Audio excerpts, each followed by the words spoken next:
京股市上日急跌之後，今朝早係進一步下跌，跌幅超過1%。出口股有沽盤。美國嘅利率去向唔明朗，市場亦都擔心美國經濟增長會放慢，大市受。另外，南韓、澳洲同埋新西蘭股市今朝早呢亦都係下跌㗎。至於紐約股市就反覆偏軟，交投活躍，經濟展望唔明朗，投資者將資金轉到其他。紐約證券交易所集團提出以102億美元股份加現金收購喺歐洲經營多間證券交易所嘅 Euronext。東京股市早市下跌，能源股同埋礦務股跟隨原材料商品價格下跌，銀行股亦都有沽盤。日經平均指數曾經跌100。美國國庫債券價格連升4個交易日之後下跌，經濟數據參差，加上美股回穩，影響投資者。歐洲主要股市係急跌，3個主要市場都係跌超過1%，礦務股同埋能源股疲弱。不過美國嘅住宅銷售數據好過市場預期，大市收復步。先睇啲財經消息。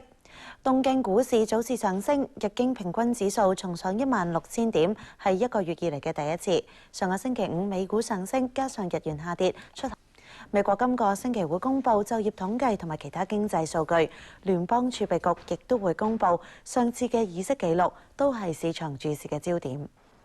內地4月份嘅進口原油減少。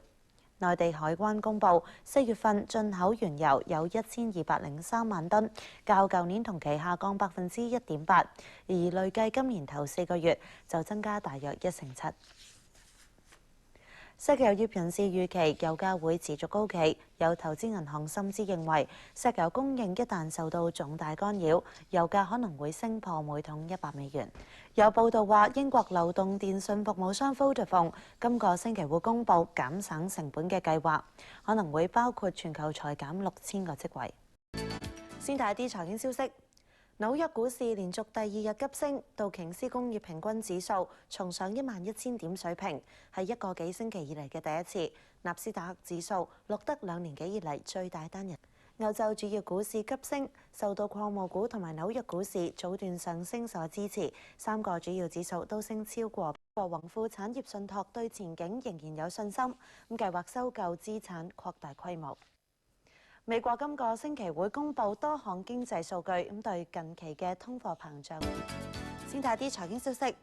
美國經濟數據顯示經濟增長放緩，拖累紐約股市喺聖誕長假期前夕。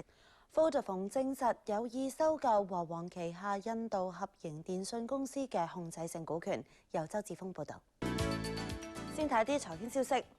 紐約股市持續上升，受到石油股上升以及係經濟展望良好所帶動。道瓊斯工業平均指數連續第2日創收市新高，納斯達克指數就創6。原油價格連續多日下跌之後回升，紐約期油升至接近每桶53美元。美國國庫債券價格下跌，零售銷售好過市場預期，降低減息嘅機會。債市受到影響，孳息率升至舊年10月底以嚟嘅最高。港交所歡迎人民幣債券喺本港上市。另外，認股證發行商可以喺本港發行 A 股嘅認股證，但係就需要做好風險管理。由葉碧新報導。